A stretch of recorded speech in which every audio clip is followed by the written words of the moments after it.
Hi everyone, in front of me I've got TECLAST T60 and let me share with you how to change the screen timeout on this device.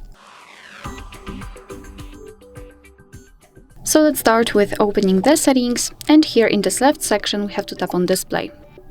Now let's scroll a little bit to find screen timeout, and as you can see here we've got some options from which we can choose. At the top we've got relatively short options like 15 or 30 seconds, and at the bottom the longest option, the longest time option, which is 30 minutes, or never, which means that your device will never automatically black out.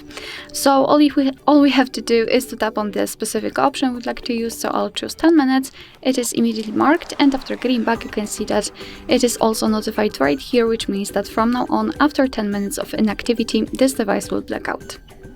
Alright, so that will be all. Thank you so much for watching. I hope that this video was helpful, and if it was, please hit the subscribe button and leave the thumbs up.